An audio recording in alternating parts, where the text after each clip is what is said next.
আল্লাহ তাআলা বলেন আল ইয়াউমা নাখতিমু আলা আফওয়াহিহিম ওয়া তুকাল্লিমুনা আইদিহিম ওয়া তাশহাদু আরজুলুহুম বিমা কানু ইয়াকসিবুন। আপনার হাতে এবং পায়ে যদি আপনার বিপক্ষে সাক্ষী দিয়া দেয়, কিয়ামতের ময়দানে কিন্তু ছাড় পাওয়া যাবে না। আল্লাহ তাআলার কাছে হাতে সাক্ষী দিবে, পায়ে সাক্ষী দিবে, অঙ্গ প্রত্যঙ্গে আল্লাহর কাছে সাক্ষী দিবে।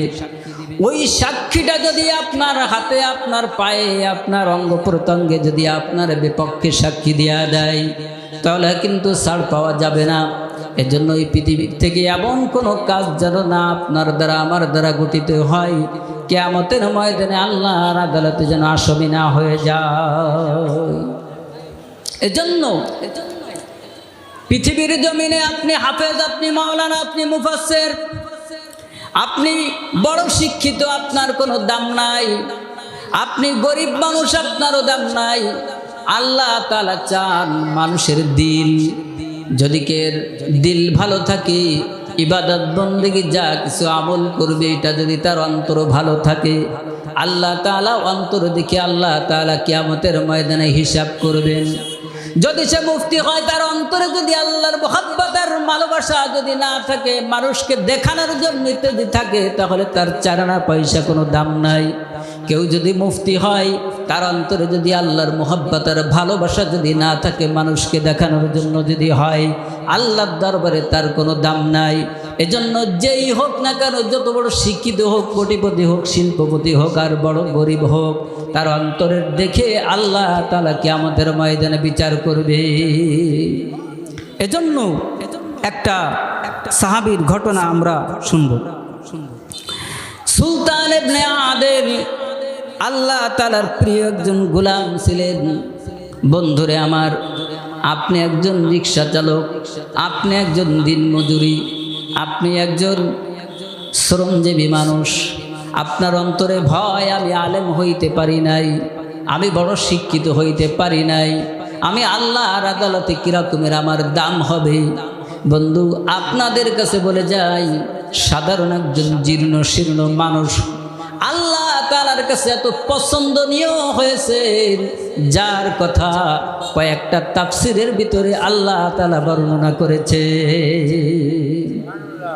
এজন্য কোটিপতি হলে দাম আল্লাহর কাছে না, শিল্পপতি হইলে আল্লাহর কাছে দাম না, এমপি হইলে আল্লাহর কাছে দাম না, মন্ত্রী হইলে আল্লাহর কাছে দাম না, আপনি নেতা হলেও আল্লাহর কাছে দাম না। দাম হলো যদি রিক্সা চালক হন, তার অন্তরটা যদি আল্লাহকে যদি সন্তুষ্ট করানোর জন্য হয়, তার দাম আল্লাহর কাছে বেশি হয়ে যায়। আমরা সকলে একটু নারায়ে তাকবীর স্লোগান দিতে চাই। নারায়ে তাকবীর, নারায়ে তাকবীর। আল কোরআনের আলো, আল কোরআনের আলো, নারায়ে তাকবীর। আলহামদুলিল্লাহ। সুলতান ইবনে আদেল কি মানুষ ছিলেন, আপনারা আছেন তো? সুলতান ইবনে আদেল একজন কাঠুরিয়া মানুষ ছিলেন। ইয়ামিনে তার বাড়ি, সে একটা পাহাড়ে বসবাস করত। তার ফ্যামিলির সদস্য হলো 4 জন। ফ্যামিলি কয়জন? আমার সঙ্গে কথা বলেন, কয়জন? একজন হলো সুলতান ইবনে আদেল, আর একজন হলো সুলতান ইবনে আদেলের স্ত্রী, আর তার 2টা সন্তান, ছোট্ট ছোট্ট সন্তান, ছেলে সন্তান। এই 4 জন তার ফ্যামিলির সদস্য। এই সুলতান ইবনে আদেল বন্ধু কোটিপতি ছিলেন না, তিনি বড় মুফাসসির ছিলেন না, তিনি মুফতি ছিলেন না, তিনি শিল্পপতি ছিলেন না, তিনি ছিলেন একজন কাঠুরিয়া ব্যক্তি। দিনের বেলায় কাঠ কেটে বাজারে বিক্রি করতেন, আর পাহাড়ের পরে ছোট্ট একটা ঝুপড়ি করে সেই ঘরের ভিতরে তিনি বসবাস করতেন। স্ত্রীর ভিতরে, স্বামীর ভিতরে কত মোহাব্বত ছিল। যদিও একটা ঝুপড়ি ঘর ছিল, কিন্তু তাদের ভিতরে ভালোবাসার মোহাব্বতের কোনো কমতি ছিল না। আর এখন যদি হয় শিল্পপতি, এমন শিল্পপতি আছে মাসকে মাস যায় তার স্ত্রীর সঙ্গে কথা বলতে সুযোগ পায় না, সন্তান তার কথা শোনে না, পিতার কথা শোনে না, অথবা মার কথা শোনে না, সন্তান সন্তানের ইচ্ছা মতন ঘুরে বেড়ায়। যদি মা ডাক দেয় বাবা এদিকে আসো, তাহলে মার কথা শোনে না, আর একদিকে চলে যায়। পিতা যদি বলে এদিকে আসো, পিতার কথা শুনে না, অন্যদিকে চলে যায়। স্বামী যদি খাটের পরে ঘুমায়, স্ত্রী ফ্লোরের ঘরে ঘুমায়। এরকম ফ্যামিলি আছে না?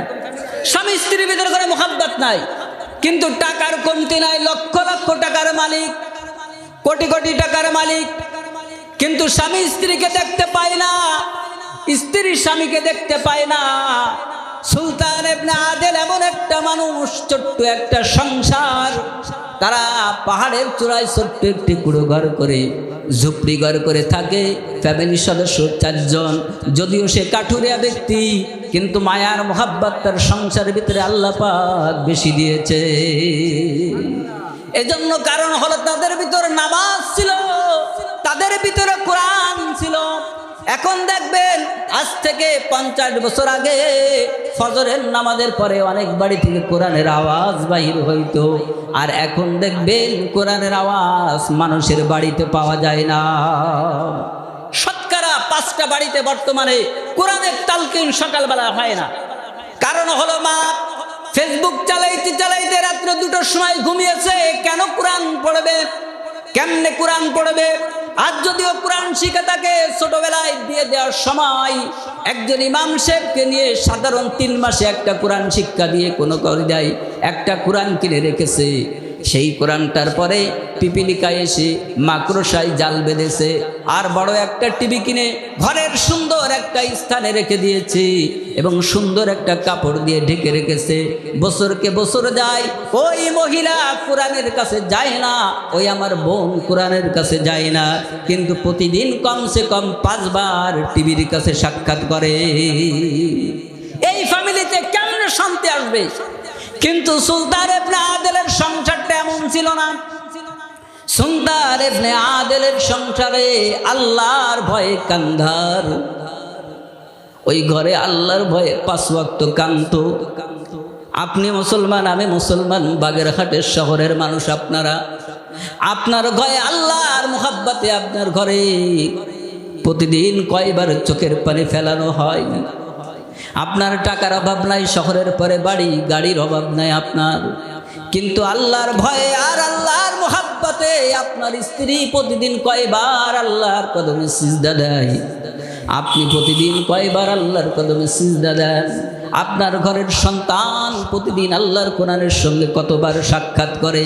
কিন্তু এগুলা বাদ দিয়ে তারা টিভি, ভিসিআর আর মোবাইল নিয়ে পড়ে আছে, যার কারণে আপনার ঘর থেকে কোরআন দূরে চলে যাওয়ার কারণে আপনার ঘরের ভিতরে শান্তি না।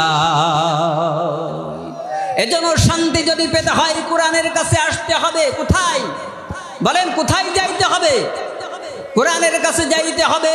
সমাধান সমাধান চাও যদি জীবনে মরণে, খুঁজে নাও ফিরে চাও চোখ রাখো কোরআনে। সমাধান সমাধান চাও যদি জীবনে মরণে, খুঁজে নাও ফিরে চাও চোখ রাখো কোরআনে।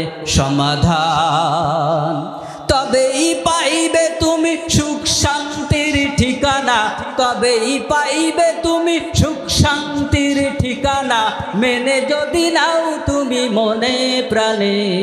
সমাধান সমাধান চাও যদি জীবনে মরণে, খুঁজে নাও ফিরে চাও চোখ রাখো কোরআনে। সমাধান।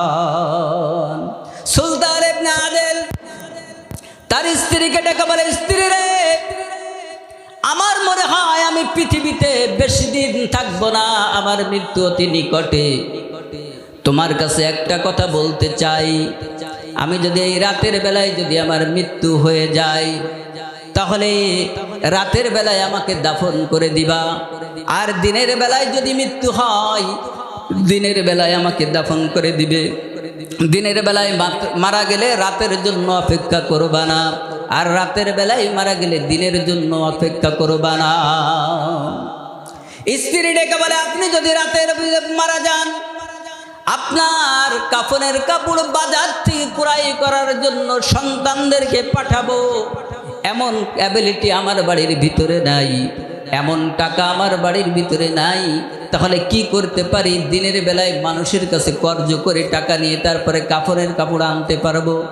এবার স্বামী ডাক দিয়ে বলে, সুলতান ইবনে আদের ডাক দিয়ে বলে, স্ত্রী রে, আমি কাঠুরিয়া মানুষ, সাধারণ কাঠ কেটে বাজারে নিয়ে বিক্রি করি, আর যে টাকা হয় আমরা ফ্যামিলির সদস্য 4 জন মিলে সেটা খাই, ভক্ষণ করি।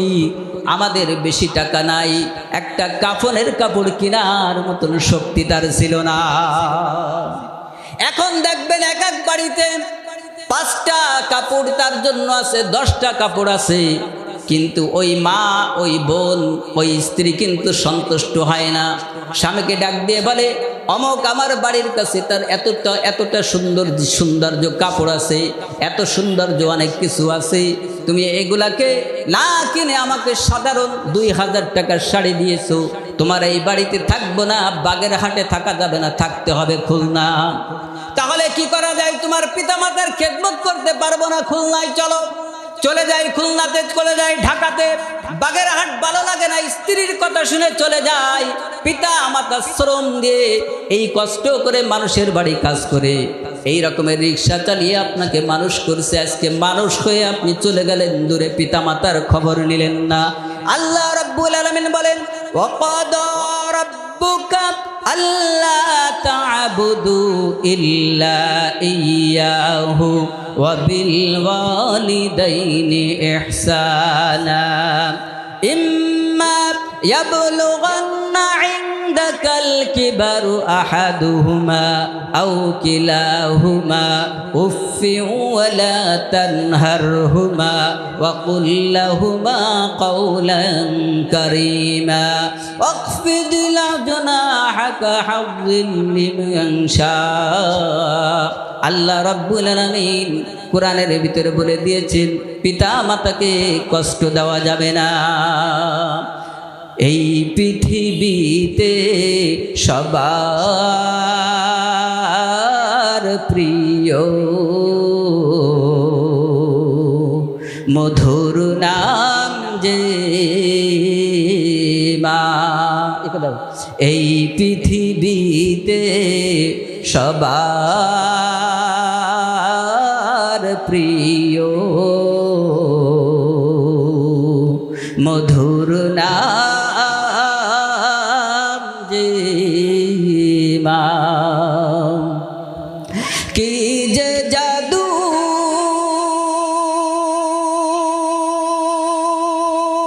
মা নামেতে, কি যে জাদু মা নামেতে, ভুলতে পারি না।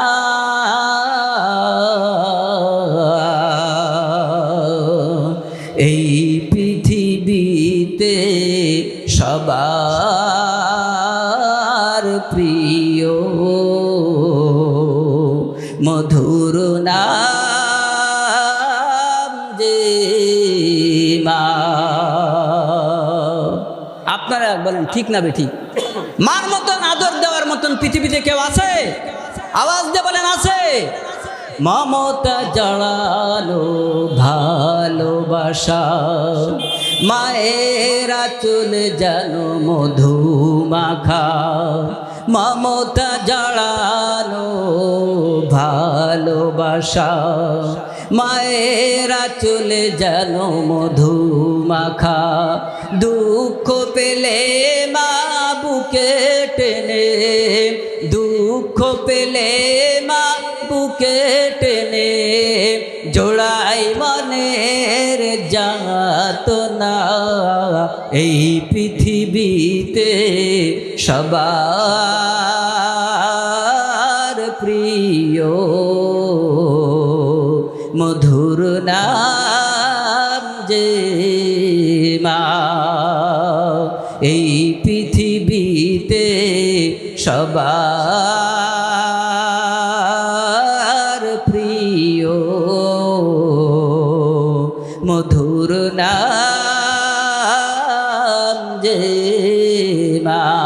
জিকির করুন লা ইলাহা ইল্লাল্লাহ। আওয়াজ দিয়ে জিকির করুন লা ইলাহা, আর ওটা সামনের দিকে আগুন লা ইলাহা ইল্লাল্লাহ লা ইলাহা। একটা সার ব্যবস্থা করেন, একটা সার ব্যবস্থা। সুবহানাল্লাহ আলহামদুলিল্লাহ লা ইলাহা ইল্লাল্লাহ লা ইলাহা।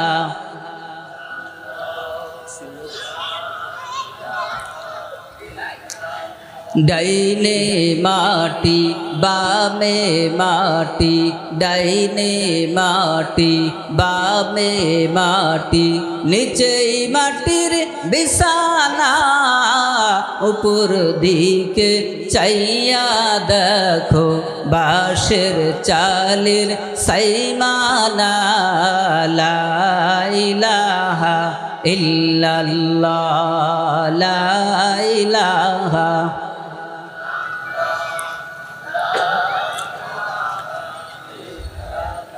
লা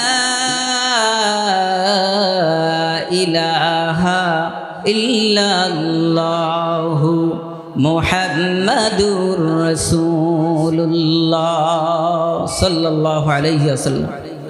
সুলতান ইবনে আদিল তার স্ত্রীকে ডেকে বলতেছে, স্ত্রী রে, আমি যদি রাতের বেলায় মারা যাই, রাতের বেলায় আমাকে দাফন কাফন শেষ করে দিবে।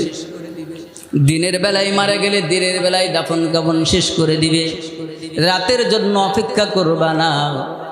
আর দিনের বেলায় মারা গেলে দিনের বেলায় শেষ করবা, রাতের জন্য অপেক্ষা করবা না। রাতের বেলায় মারা গেলে দিনের জন্য অপেক্ষা করবা না। সুলতান ইবনে আদিল মারা গেছে এবং বলে গেছে, শোনো, কাফনের কাপড় কিনতে পারবা না, কারণ এরকমের অ্যাবিলিটি আমার নাই। এজন্য আমার গায়ে যে জুব্বাটা জামা আছে, এই জুব্বাটা দিয়ে আমার কাফনের কাপড় দিবা, মাথার দিকে নিয়ে যাইবা, মাথার দিকে মুসুর দিয়া, পায়ের যতটুক জায়গায় ফাঁকা থাকে এতটুক জায়গায় লতা পাতা দিয়ে দিবা। এটা বলতেছে সুলতান ইবনে আদিল, তাফসীরের ভিতরে আসছে। তার স্ত্রী ডেকে বলে, স্বামী হে, আপনার জুব্বা দিয়া আপনার কাফনের কাপড় আমি দিব, ঠিক আছে, কিন্তু আমি স্ত্রী বেঁচে আছি, আমার 10 হাত একটা শাড়ি আছে, এই 10 হাত শাড়িকে 3 টুকরা করে আপনার কাফনের কাপড় চড়াইয়া দিব, কারণ হলো আপনি আমার প্রাণের স্বামী। তার স্ত্রী তার প্রতি কত মুহাব্বত আর ভালোবাসা। আর এখনকার স্বামী স্ত্রীকে দেখতে পারে না, স্ত্রী স্বামীকে দেখতে পারে না, মুহাব্বত আর ভালোবাসা বাড়ির ভিতরে নাই। কারণ হলো আপনার বাড়ির ভিতরে কোরআনের তালকিদ না থাকার কারণে বাড়ির ভিতরে আল্লাহর রহমত সরে গেছে। সুলতান ইবনে আদিল মারা গেছে। মারা যাওয়ার পরে রাতের বেলায় সন্তান দুটিকে এলাকায় পাঠিয়ে দিয়েছে, পাহাড়ের থেকে যেখানে মসজিদ মানুষজন বসবাস করে। এলাকায় গিয়ে মসজিদের ইমাম সাহেবকে বলতেছি, ইমাম সাহেব, আমার আব্বুর নাম হলো সুলতান ইবনে আদিল, পাহাড়ের চূড়ায় আমরা বসবাস করি, আমার আব্বু রাতের বেলায় মারা গেছে, আর রাতের বেলায় দাফন কাফন দিতে হবে, আপনারা আসেন। ইমাম সাহেব বলে, এত রাত্রে পাহাড়ের পরে জানাজা দিতে অন্ধরে রাতের আধারে আমরা যাইতে পারি না। ফজরের নামাজের পরে মানুষদেরকে, মুসাল্লিদেরকে নিয়ে আমরা পাহাড়ে গিয়ে তোমার আব্বুর দাফন কাফন শেষ করব। তোমরা যাও, বাড়িতে যাও, যে তোমার আম্মার কাছে বলো রাতের বেলায় হবে না, দিনের বেলায় আমরা আসব। চলে গেছে সন্তান দুটি, যে তার মার কাছে চোখের পানি ছেড়ে দিয়ে বলে, মা, এ রাতের বেলায় মুসাল্লিদেরকে নিয়ে ইমাম পাহাড়ের চূড়ায় আসতে পারবে না, আমার আব্বুর জানাজা মনে হয় আর হবে না। আব্বুরে পৃথিবীর থেকে বিদায় নিয়েছে, কেমন করে রাতের বেলায় তার জানাজাটা দিই। মা ডাক দিয়ে বলে, সন্তান হে, তোমার আব্বু আর একটা ওসিয়াত করে গেছে, কোন মানুষ যদি জানাজা না পড়তে আসে তাহলে পাহাড়ের পরে তোমাদের দুটি ভাইয়ের হাত ধরে আল্লাহর কাছে দুটো হাত তুলে দিয়ে ডাক দিয়ে বলতে বলেছে, আল্লাহ,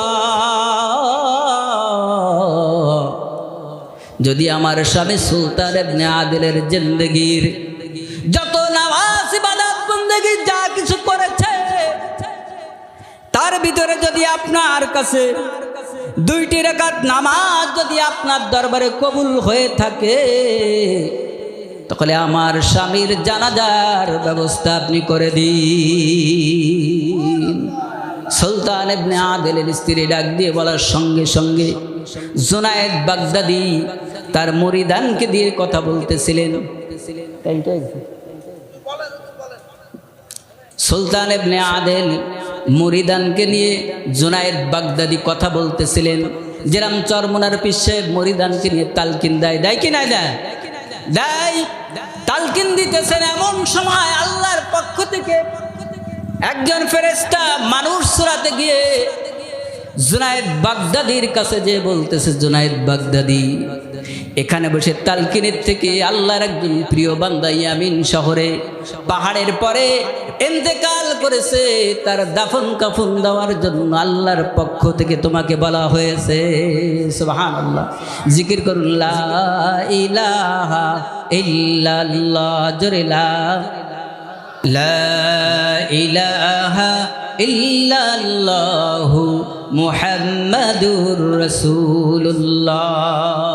সুলতান ইবনে আদিলের বলতেছে, তাহলে সুলতান ইবনে আদিল এখান থেকে কত দূরে মৃত্যুবরণ করেছে? বলে 2500 মাইল দূরে। কত দূর? জুনায়েদ বাগদাদি সেখানে আছে মুরিদানকে নিয়ে, সেখান থেকে 2500 মাইল দূরে ইয়ামিনে সুলতান ইবনে আদিল মারা গেছে, তার জানাজায় যাইতে হবে। ফেরেশতাকে বলে, বাইপাস রাস্তা দেখা দাও, সংক্ষেপের ভিতরে আমি সুলতান ইবনে আদিলের জানাজায় যাতে অ্যাটেন্ড করতে পারি। বলা হলো, তাহলে কি করা যায়? সুলতান ইবনে আদিলের লাশের নিচ থেকে এক মুষ্টি মাটি নিয়ে, যেখানে শুয়ে আছেন সেখান থেকে এক মুষ্টি মাটি নিয়ে জুনায়েদ বাগদাদি যেখানে তার মুরিদানকে নিয়ে আসেন সেখানে বিছিয়ে দেওয়া হলো।